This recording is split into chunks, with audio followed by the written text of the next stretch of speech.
We are. That's correct. Welcome. Yes. Welcome to Transparency and Merit. It Yes. is now Wednesday, February 17, 2021.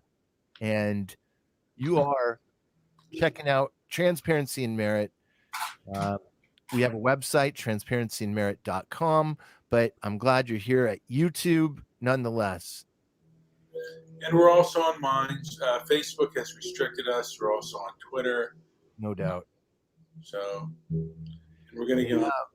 So Stoic calm, Rush Limbaugh, rest in peace. Yeah. That's where we're at today. Before we get into it, do we have anything to cover? Anything that we're going to be doing in the near future? Not at the moment, Joe. I have some ideas, but we'll talk about that off the air. Do we want to play this clip of CNN, his battle for cancer? And we'll get into what CNN is doing to alternative voices out there. Rush Limbaugh passed away today at age 70. That after a long battle with lung cancer.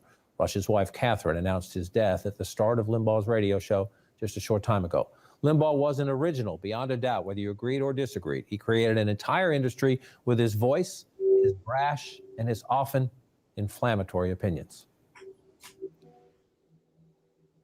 A pioneer of conservative media and a deeply polarizing figure, Rush Limbaugh became the most prominent political radio host in modern American history. We make the complex understandable, and we do it in a way that makes you love your country, not hate it.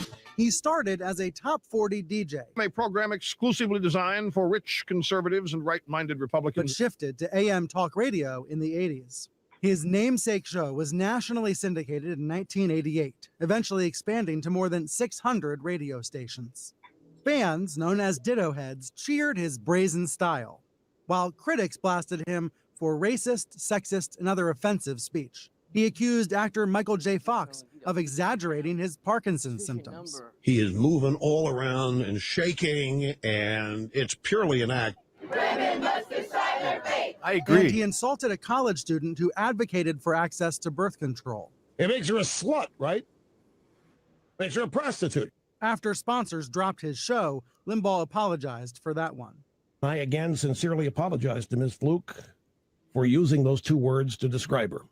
In 2003, his stint as an NFL commentator on ESPN lasted only 4 weeks. He resigned in the face of public outcry after suggesting that Eagles quarterback Donovan McNabb was overrated. Totally overrated. Because of his race. The media I don't know about that. has been very desirous that a black quarterback do well. But Limbaugh's popularity survived all the controversies as well as his own personal struggles. In 2001, he suffered hearing loss from an autoimmune disease. 2 years later, he admitted a drug problem. I am addicted to prescription pain medication. Limbaugh was arrested for doctor shopping in 2006, but went to rehab and the charge was dropped. Through it all, he remained a hero to the right, defending Republicans from what he said was the biased liberal media. Radio executives praised his storytelling abilities and his broadcasting talent. Limbaugh was a GOP kingmaker and a close ally of President Trump, with a direct line to the White House. I just received clearance. The president has gotten word to me that he is either getting funding for the border or he's shutting the whole thing down. In 2020, President Trump awarded Limbaugh the Medal of Freedom at the State of the Union.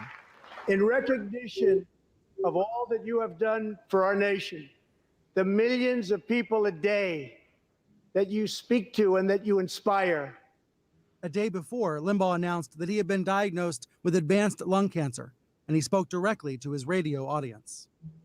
Over the years, a lot of people have been very nice, telling me how much this program has meant to them. But whatever that is, it pales in comparison to what you all have meant to me. A conservative media icon whose legacy will always symbolize division. All right, can we stop that right now? Can we stop it right now, Joe? Joe, can we stop it? We gotta stop it with this guy's ugly mug on here. Well, if you want to scroll down and we can see all of the comments that people have made. Do we have comments? Well, comments down below on the CNN page. Oh, you mean on the video here. Let's check it out. Okay. May he receive the same compassion and empathy that he always has shown others. The only thing he's guilty of is having a different opinion than our wonderful American brothers and sisters here. Wake up. Rest in peace, Rush. All right. And then one says it is a true tragedy that Rush Limbaugh ever lived. Yes. Dude has a gold mic that tells you everything about him. Yeah. Now, if you go down, I mean, like, I didn't really celebrate people's deaths. So where's the alcohol and cake? And you nasty commie liberals. That's how you'll be judged too. And finally, some good news. Yeah, a lot of people out there. I mean, this is basically CNN. The people here. Here's one. The first time I listened to him, he lied for an hour about something he knew nothing about, CFCs and the Montreal Accord. I had read the Nobel Prize winner's paper in papers in 1987 as one was a Canadian professor. After this, I assumed he was a big blowhard and avoided him like the plague. Anyways, now if you scroll up to the first comment and all the, if you scroll to the first comment of super duper, yeah. If you click on that, you put it politely. I wish I had that control, and same crappy conservatives. Well said. Couldn't have said it better myself. You're a terrible person celebrating a person's death. I'm not a conservative. Thanks for trying. Well, I don't support making fun of death. While I do think that Americans' perceptions of death is completely misguided and misdirected, I don't see the point of going online and trolling stories like this. Really pathetic. But that's it just goes to show you where some people's minds are at. I mean, yeah. I mean, I get that. I get that for sure. But people at least are having an opportunity to talk. I wonder how long before these comments get shut down. I'm not sure. I mean, Brian Stelter was on there, talking after the whole thing, and Brian Stelter is a person that says freedom of speech does not mean freedom of reach, and I think I'll do a show on that, because that's censorship basically. If you don't have reach, I mean, you can have all the freedom of speech in your bathroom or your closet, and in any country, but in America, freedom of speech does mean freedom of reach, or at least it should. This is the digital public square. Sorry, I'm eating a carrot right now, but this is the digital public square, and people should be able to have ideas. I mean, before there were ideas I'd never heard before and never seen articulated so well until things like YouTube. I would say Blog Talk Radio, but YouTube has been a great. I know what you're saying. Before the internet, the choices were limited, and people were sick of the same. I don't know. This was a different breed of talk radio, and whether you liked it or not, or agreed with it or not, it was still in the rotation somehow. channels of talk show hosts you'd listen to. You can't take that away from Rush. Yeah, but you know, and now we have something for the common man, where he can go online, and if what he says resonates, he'll get shares and views. That's not the case as much anymore, just because I think mainstream media didn't like it, and they didn't like the message that was put out there, because they think they know. I guess a lot of people feel they know what the public should hear. I mean, when Brian Stelter says freedom of speech doesn't mean freedom of reach, is he afraid that certain voices, that people can't handle certain voices? It sounds so stupid to me. And people are upset that Rush Limbaugh had a voice, and whether you agreed or disagreed, you know, if you agreed with what he was saying, you know, he probably reinforced a lot of things that you already believed if you were a conservative, and you hated him if, you know, and you disagreed with what he said if you were a liberal. And sometimes probably people would say that he may have went too far, or they didn't agree with what he was saying. But now that he's passed away, there are a lot of vindictive and vicious people. You know, I do remember, by the way, being upset with what he said about Michael J. Fox, and him over-exaggerating his Parkinson's disease. I thought that was... Well, that's when he won me over as a fan. Really? Yeah, I thought that was an awesome call. You believe that? No, whatever. I mean, I thought it was different from you don't get that kind of fare on a lot of shows. So I don't know if I would consider that fair. I mean, I considered it to be, where's his proof? And well, he's in show business, and what else do you need to know about Michael J. Fox? That he's an actor above all else. Actor. So yeah, he's an actor. Was Michael J. Fox an actor? Yeah, Michael J. Fox is an actor, and I mean, Rush Limbaugh, to a degree, was also an actor. Yeah, he was in a lot of movies. I think I remember seeing him in movies. So yeah, and but I just think that a lot of people on the left, and you know, there is that on the right, when you know that they're vindictive too. I mean, what we've seen as far as social media goes is there's a lot of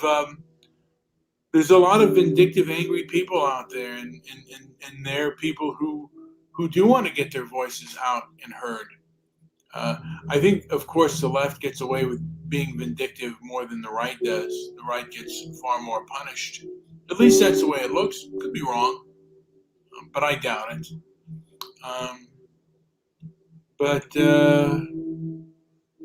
Yeah, I mean, a lot of people liked him. A lot of conservatives liked him, and a lot of leftists, and I would say even liberals, disliked him. And again, some things I agreed with him, some things I didn't. And I don't know if anyone's going to really fill the void of a Rush Limbaugh. I remember Dennis Prager tried to do, because I remember the first time I actually saw Rush wasn't on heard of Rush, really wasn't on the radio. It's when he had a show on I forget the name of the TV station, but he had a show on local syndication is when I caught him, and then I would listen to his radio show, and also I'd listen, and then Dennis Prager also began to have a show as well, and I actually liked Prager better than Limbaugh. I thought Prager was a little bit more honest and a little bit more forthcoming. And of course, I agree with them and I disagree with them. I mean, they're human beings, and the only person I'm going to agree with 100% of the time is me. But a lot of people took what Rush said personally, and they demonized him, and all he did was give his opinion. Of course, he wasn't the most diplomatic person on the conservative news media. And he, unlike most conservatives, don't necessarily he didn't like to have the other side on. He basically would not have usually have callers on, and he would not debate. Whereas most conservatives want to debate, and leftists never, like they rarely ever want to debate. The only time you'll get on mainstream liberal media is if you are an attractive woman and you're not really as sharp as the rest. That's just my thought. Do you have any thoughts, Joey? No, I'm pretty good. Pretty Now, good. did your parents like Rush, or were they kind of like neither? No, not really. No, they weren't much of talk radio listeners at a certain point. My father listened to Rush. He listened to Rush more than I like Dennis Prager, and my father liked Rush. And I like Mr. KABC. There was another guy who used to come on who was on about UFOs. What was his name on KABC? Well, you're talking about Art Bell, probably, but yeah, Mr. K still does podcasts, and conservative, but interesting. He makes it interesting. I don't agree with him a lot on a lot of things, but What about Art LaBelle? yeah. Now, Lisa Ann Walters, by the way, who did our Mr. Midnight Movie She did. show, MC'd for our show, yeah. she was on right after. She was on right after Rush, or after Rush, or maybe I don't know if she was on before Rush or after Rush. And I don't know if she even has a comment about Rush's passing, and I don't think she does. And by the way, when I first, I don't know Lisa Ann Walter, but when I first saw her, she was somewhat of a moderate, and now she is very, very far left. Yeah, she's way left. And she wasn't that way, by the way, when she first started doing this stuff. So she's kind of changed to a degree. She's gone kind of lefty, and I guess it's kind of sad to me anyway. I just and she doesn't have any comment about Rush Limbaugh, neither here nor there. I'm sorry, I got to dip out of this one here. All right, Joe. Well, we will see you later. I will carry on. I'll carry on, and I'll wind this thing down with a little bit of, however. So Joe is leaving us. He had to dip out because he had some work to do. But just here and just thinking of Rush Limbaugh, and he was not. Well, I mean, there were other conservatives on before him. The ones that I think of were Wally George. Well, Joe Pine was kind of a moderate, and then he turned, I guess, conservative. He died early, and he became. And then Morton Downey, who was really big and then fizzled. And then Rush, and then after Rush, Dennis Prager. And Dennis Prager for a while was kind of not as popular as Rush, but you had a whole slew of conservative thought. And Prager, I don't know if he necessarily surpassed Rush Limbaugh, but he certainly had PragerU, and he was just a different voice. for people. And I think to a degree, Rush perhaps helped usher in that kind of thing. And then, of course, you had social media, which ushered in a new kind of thought that wasn't necessarily mainstream. And the moral authoritarians, primarily on the left, said, we can't have this. This is dangerous.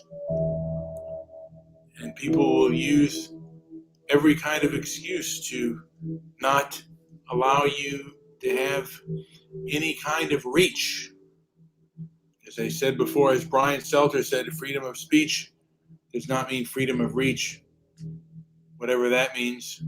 Basically, it's just a way of saying, well, you can say what you want, so long as too many people don't hear it. Kind of sounds like censorship to me, but he wants to be diplomatic as well as authoritarian, it looks like. Anyway, this has been Brian with Transparency and Merit. I'd like you to follow us on Minds on Transparency and Merit. You can go to the organization of transparencyandmerit.com and see what we're all about.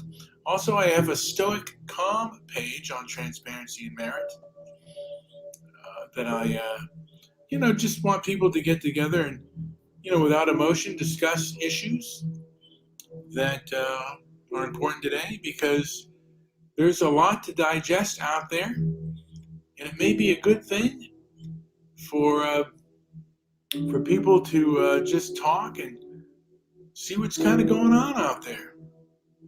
So like and subscribe, and if you kind of like the show, kind of, be kind and share it. Thank you. And as always, be well, remain calm, stoic, calm.